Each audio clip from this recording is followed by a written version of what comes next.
Hello my लवी रवीज। तो कैसे हैं आप सब लोग। मैं हूं Nitika Sharma and welcome back to my channel to love birds. और हम two love birds with the baby bird जा रहे हैं। नहीं, अभी नहीं बताऊंगी। नहीं, मैं आप लोगों को बताती हूँ। हम लोग जा रहे हैं वैष्णो देवी माँ के मंदिर। हम जा रहे हैं वैष्णो देवी और इस समय बज रहे हैं रात के इस समय बज रहे हैं रात का 1। हमारी ट्रेन है 1 घंटा लेट। वो पहले थी 1 बजे की और फिर लेट होते होते ये हो गई है 2 बजे की। तो 1 बज रहा है। हम लोग जा रहे हैं रेलवे स्टेशन। रेलवे स्टेशन से हम पहुंचेंगे जम्मू से हमें कटरा जाना है। तो हम रेलवे स्टेशन पहुंचते हैं और आपको मैं वहीं मिलती हूँ। हम पहुंचे रेलवे स्टेशन, जहां हमने देखा कि प्लेटफॉर्म नंबर अभी तक डिसाइड नहीं हुआ था। हमारी ट्रेन थी प्रयागराज उधमपुर एक्सप्रेस। वेट करते हुए बेबी बर्ड तक कंप्लीट स्लीपी।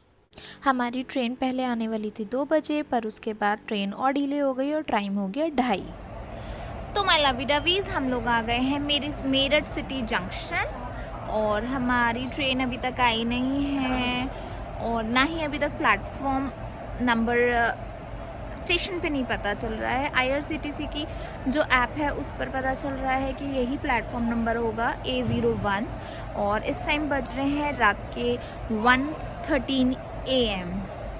तो हम लोग तो पहुंच गए हैं। अब देखिए ट्रेन कब तक आती है, क्योंकि हम लोग लेट नहीं होना चाहते थे। हम लोग अपनी ट्रेन मिस नहीं करना चाहते थे किसी भी तरीके से। तो हम लोग तो आ गए हैं 1:13 AM। वो रही हमारी फैमिली। हमारे पास बहुत सारा सामान है, पर फिर भी हमने कॉम्पैक्ट पैकिंग करके 1 बैग पर पर्सन रखा है। Let's see. फाइनली 2:30 बजे से भी लेट करते करते हमारी ट्रेन आई 3 बजे और हम सब हो गए हमारे सफ़र के लिए रवाना। फिर रात हो ही गई थी तो हम लोग सो गए और सुबह उठे तो हमने लिए अपने सफ़र के मज़े। और हम बस पहुंचने ही वाले थे जम्मू तवी रेलवे स्टेशन। यहाँ से हमारा जो रेलवे स्टेशन था वो था 104 किलोमीटर।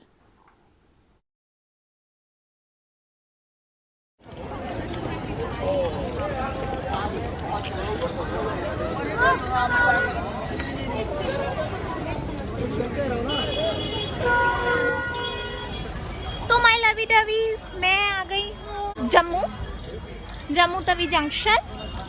हम लोगों की ट्रेन बहुत ज़्यादा लेट थी, पर हम लोग पहुँच गए हैं और अब हम जा रहे हैं बस स्टैंड। शायद अभी हम बस स्टैंड जा रहे हैं और वहाँ से हम पहुँचेंगे कटरा। उसके आगे मैं आपको बताऊंगी कैसे करना है। आप जैसे ही रेलवे स्टेशन से बाहर निकलेंगे, सामने ही आपको मिल जाएगा टैक्सी स्टैंड, जहां आपको कटरा तक के लिए टैक्सी कुछ आपको 1800 से 2000 रुपये तक मिल जाएगी। पर एक चीज़ अच्छी है यहाँ के टैक्सी स्टैंड की कि आपको टैक्सी 24/7 मिल जाती है। फिर आगे आप चलोगे तो आपको मिल जाएगा ऑटो स्टैंड। ऑटो स्टैंड में आपको ऑटो 50 से 70 रुपये पर पर्सन के हिसाब से कटरा पहुँचा देते हैं। और उसके आगे आपको मिल जाएगा बस स्टैंड। तो आप जैसे ही रेलवे स्टेशन से बाहर निकलेंगे तो सबसे पहले आपको टैक्सी स्टैंड मिलता है, उसके बाद आपको ऑटो स्टैंड मिलता है और उसके बाद आपको बस स्टैंड मिल जाता है। तो आपको जिस भी तरीके से जाना है कटरा, आप उस तरीके से जा सकते हैं। अगर आपको बस से जाना है तो आप बस से जा सकते हैं। अगर आपको टैक्सी से जाना है तो वहाँ पे टैक्सी स्टैंड है, और अगर आपको ऑटो से जाना है तो आप ऑटो से भी जा सकते हैं। वहाँ पे इस तरीके से ऑटोज भी खड़ी होती है। तो आपको जिस तरीके से जाना है आप वैसे जा सकते हैं। That is up to you कि आप कैसे जाना चाहते हैं। तो चले बस में। हम लोगों ने चूज किया है बस से जाना, तो हम लोग बस से जाएंगे। हम पहुंच गए कटरा में पहुंचने के बाद हमने अपने रहने की व्यवस्था का देखा। और बस से आने का सबसे बड़ा ड्रॉबैक ये है कि वो आपको बिना बात के किसी एक ऐसे ढाबे पे रोक देते हैं जहां पर आपको खाने के लिए कुछ भी अच्छा नहीं मिलता और आपका आधा घंटा बेकार में ख़राब होता है। और हम लोग आ गए हैं वैष्णो देवी हम आए हैं ट्रेन से हम लोग उतरे। हमारी ट्रेन लेट थी तो फिर हम लोग फटाफट से जहाँ पर जो भी हमें होटल वहाँ पर मिला, अवेलेबल हुआ, हम फटाफट से गए। हम लोगों ने फ्रेशन अप हुआ और जो सामान हम लोगों को यहाँ पे लॉकर में छोड़ना था हमने वो छोड़ा है। और अब हम थोड़ा सा पेट पूजा करके निकलते हैं अपनी यात्रा प्रारंभ करने के लिए। और यात्रा शुरू होते ही मैं आपको दोबारा से अपडेट करूँगी। Stay tuned. हाँ, तो माय लवी डवीज़, हम लोगों ने खाना खा लिया है और मैं आपको एक इम्पॉर्टेंट अपडेट देना चाहती हूँ कि हम लोगों का जो ये वैष्णो देवी माँ की दर्शन का जो ये ट्रिप रहने वाला है ये बहुत ही एडवेंचरस भरा रहने वाला है। उसका रीज़न ये है कि हम लोगों का जो वैष्णो देवी जाने का प्लान बना है वो बना एकदम लास्ट मिनट। कैसे बना कि हमारे एक हफ्ते पहले ही तो टिकट हुए, फिर कंफर्म भी कल रात को हुए। अब कंफर्म हो गए तो अब एक हफ्ते पहले ना तो हमें कार रिक्शा मिली, ना हम लोगों को कोई भवन की बुकिंग मिली है, ना हमारे पास हेलीकॉप्टर की बुकिंग है, कुछ भी नहीं है। तो हम लोग पहुंचने वाले हैं एकदम जय माता दी और माता की रानी के ही भरोसे ऊपर पहुंचने वाले हैं। क्योंकि कहते हैं ना कि जब उसका बुलावा आता है तो कोई रुक नहीं पाता है, जाना ही पड़ता है। मेरे साथ है बेबी बर्ड, पापा बर्ड, वो वहाँ पर। पापा बर्ड आइए, आप बताइए कि आपने एक हफ्ते पहले टिकट्स क्यों बुक करा है? क्यों माता रानी का बुलावा आ गया? लेट आया तो माता रानी ने एकदम एंड टाइम पे हम लोगों को बुलाया। बट फिर भी टिकट मिल गए थे, हमें टिकट्स मिल गए। देखो, बुलाती है तो टिकट्स भी मिल जाते हैं, बुलाती है तो हम लोगों को यहाँ पे अभी फ़िलहाल एक होटल भी मिल गया, हम लोगों ने रेस्ट भी कर लिया। और बुलाया तो कियान भी ज़्यादा नाटक नहीं कर रहा है, वो भी हमारे साथ कोऑपरेट कर रहा है। अब देखिए हम कैसे पहुँचते हैं। फिर हमने अपनी RFID बनवाई। RFID बनवाना सबसे ज़्यादा ज़रूरी है क्योंकि इसके बिना आपको यात्रा स्टार्ट करने की परमिशन नहीं मिलेगी। ये है बेबी बर्ड की कज़न आरशी, जिसने हमें पूरे रास्ते बहुत ज़्यादा कोऑपरेट किया, बिल्कुल परेशान नहीं की।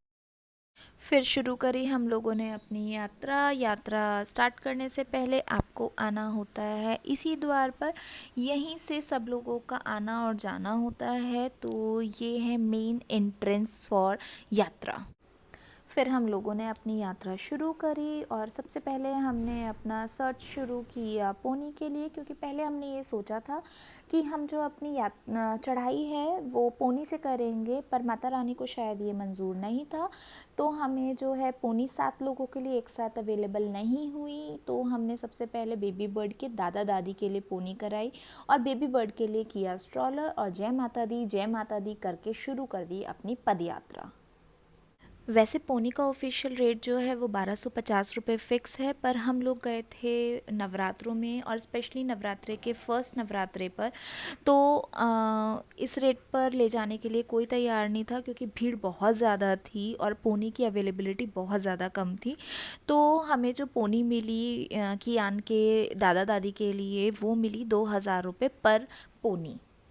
और जो हमने कियान के लिए मतलब बेबी बर्ड के लिए स्ट्रॉलर किया था उसका जो ऑफिशियल रेट है वो है 490 रुपीज़, मतलब 490 रुपये पर स्ट्रॉलर, पर हमें मिला वो 540 रुपये पर स्ट्रॉलर। और ये है नया रास्ता जिसमें चढ़ाई तो कम है, पर यहाँ के लोकल्स के अकॉर्डिंग ये रास्ता 3 किलोमीटर लंबा है। जोर से बोलो, जय माता दी, मैं नहीं सुनी जय माता दी, आवाज नहीं आई। जय माता दी, जय माता दी, जय माता दी, जय माता दी, जय माता दी।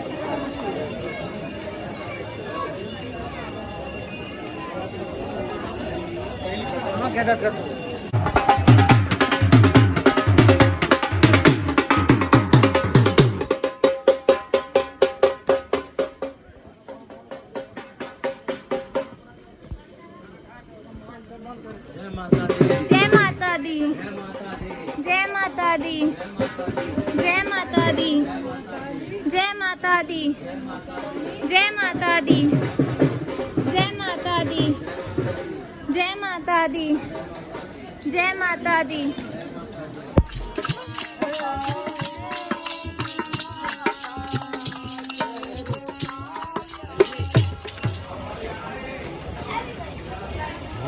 थोड़ी बहुत ही रहेगी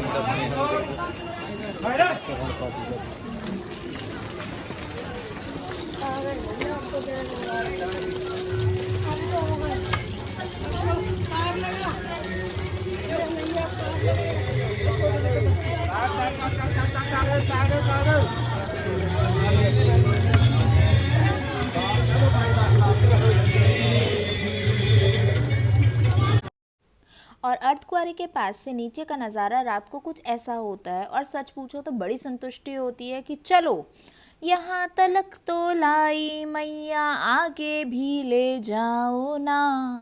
मैं परदेसी हूँ पहली बार आया हूँ, दर्शन करने मैया के दरबार आया हूँ। सारे बोलो जय माता दी। मुझे नहीं सुनिया। जय माता दी। आगे वाले जय माता दी। पीछे वाले जय माता दी। जोर से बोलो। जय माता दी। सारे बोलो जय माता दी। आगे वाले जय माता दी। पीछे वाले जय माता दी। जय माता दी। जय माता दी। जय माता दी। जय माता दी। जय माता दी। जय माता दी। जोर से बोलो। जय माता दी। सारे बोलो। जय माता दी। और जी हम पहुंच गए भवन, और ये जो सजावट है वो दुर्गा भवन की है। जो गुलाबी जगमगा रहा है वो है दुर्गा भवन। दुर्गा भवन पर सभी यात्रियों के लिए रुकने की निशुल्क सुविधा है और काफ़ी अच्छा बना हुआ है। जय माता दी। बेबी बोर्ड, पापा बोर्ड, बेबी बोर्ड है प्राम में, और हम आ गए हैं भवन के पास। माँ ने इतनी ताकत दे ही दी कि हम अपने बच्चे के साथ यहाँ आ गए। हमने अपनी पूरी चढ़ाई करी है। माँ ने किसी तरीके से हमें दी है ताकत कि हम यहाँ आ जाएं। उसने बुलाया, उसने हमें ताकत दी। माँ का लाख लाख शुक्रिया। हम फाइनली भवन पहुँच गए हैं। इस टाइम बज रहा है 11:25 और हमने चढ़ाई शुरू करी थी 6:45 बजे। हमने अपनी चढ़ाई ऑलमोस्ट 5 आवर्स में ख़त्म कर ली। ये बहुत बड़ा अचीवमेंट है मेरे लिए कि इतनी चढ़ाई मैंने पूरी कर ली है। माँ ने इतनी शक्ति दी कि हो गया। और जी सबसे ज़रूरी बात है कि जो दुर्गा भवन पे आपको अवेलेबल होती हैं सर्विसेज, वो फर्स्ट कम फर्स्ट सर्व के अकॉर्डिंग अवेलेबल होती हैं। और यहाँ पे आपको कंबल भी मिलते हैं जो कि रिफंडेबल प्राइस 100 रुपीज़ में मिल जाते हैं। और अगर आप अपने ताले भी ले जाओ तो यहाँ पे आपको लॉकर्स भी मिल जाते हैं जो कि फ्री ऑफ कॉस्ट है। माय लवी रवीज, हम पहुंच गए हैं भवन के पास और आज है फर्स्ट नवरात्रा और यहाँ की रौनक देखने बनती है। मैंने ऐसी रौनक आज से पहले कभी नहीं देखी। गाइस देखिए कितनी प्यारी, कितनी प्यारी। यहाँ पर जितनी भी सजावट हुई थी वो सारी फूलों से हुई थी और नवरात्रि की वजह से यहाँ बेहद खूबसूरत सजावट थी जो आपको नॉर्मल डेज पर नहीं मिलती। देखिए यहाँ पर जय माता दी भी फूलों से लिखा हुआ था जिसमें हर रंग के फूलों ने अपनी भागीदारी करी थी। जी यहाँ पर पहले नवरात्रि होने की वजह से जहाँ से सजावट शुरू हुई थी वहीं से लाइन लगी हुई थी।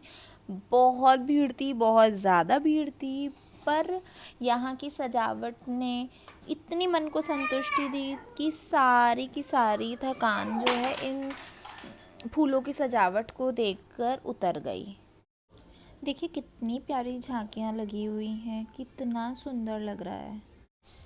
और माय लवी डवीज़, ये है दुर्गा भवन जो अभी कुछ समय पहले ही बना है और भवन के गेट नंबर 5 के बिल्कुल अपोजिट है। अगर आप हेलीकॉप्टर से आते हैं, जो वीआईपी दर्शन एंट्री होती है वो गेट नंबर 5 से ही होती है। और फर्स्ट नवरात्रि होने की वजह से यहाँ पैर रखने की भी जगह नहीं थी, फिर भी इतनी भीड़ होने के बावजूद श्रद्धालुओं को यहाँ रुकने की जगह मिल ही जाती है। या फिर आप ये कह सकते हैं कि माँ का घर कभी भी अपने बच्चों के लिए छोटा नहीं पड़ता है। फिर हमने दर्शन करे करीब सुबह के 5:30 बजे और करीब 2 घंटा यहीं दुर्गा भवन में रेस्ट करके हम चल पड़े भैरव दर्शन के लिए। ये है भैरव बाबा के द्वार जाने के लिए रोपवे की टिकट लाइन। सभी की तरह हम भी लाइन में खड़े हुए थे, पर अचानक से मौसम ख़राब हो गया कि रोपवे अनिश्चित काल के लिए रोपवे के रास्ते बंद कर दिए गए। मौसम इतना ज़्यादा ख़राब हुआ था कि जो बारिश हो रही थी उसके झाए का पानी हम सब जहाँ पर लाइन में खड़े हुए थे वहाँ तक आ रहा था। हम सब लोग गीले हो रहे थे तो हमें वापस लौटना पड़ा। तो माय लवी डबीज, जैसा आज हुआ मेरा साथ आज तक कभी नहीं हुआ। यहाँ पे होगी ये बहुत ज़बरदस्त बारिश। वेदर फोरकास्ट के हिसाब से आज पूरा दिन बारिश रहने वाली है।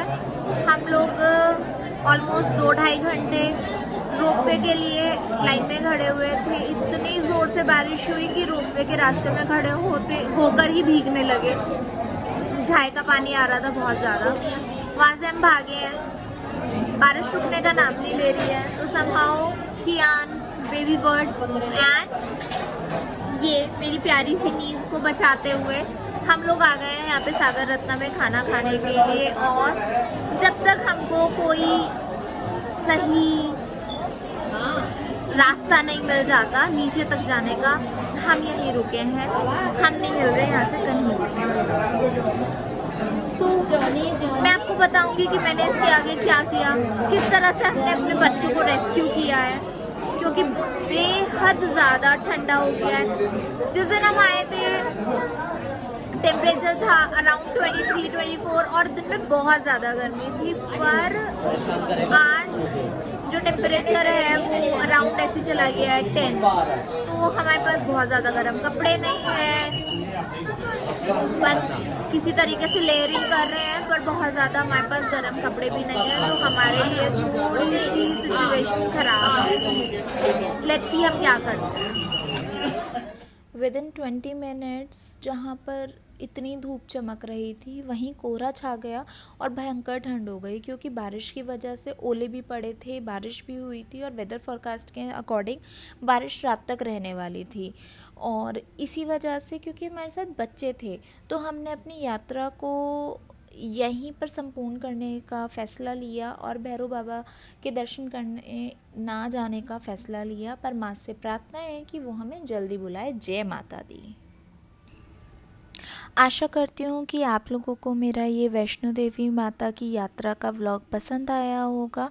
अगर आप लोगों को मेरा ये व्लॉग पसंद आया हो तो please like, share and subscribe to my channel to love birds and more love to my lovey डवीज़।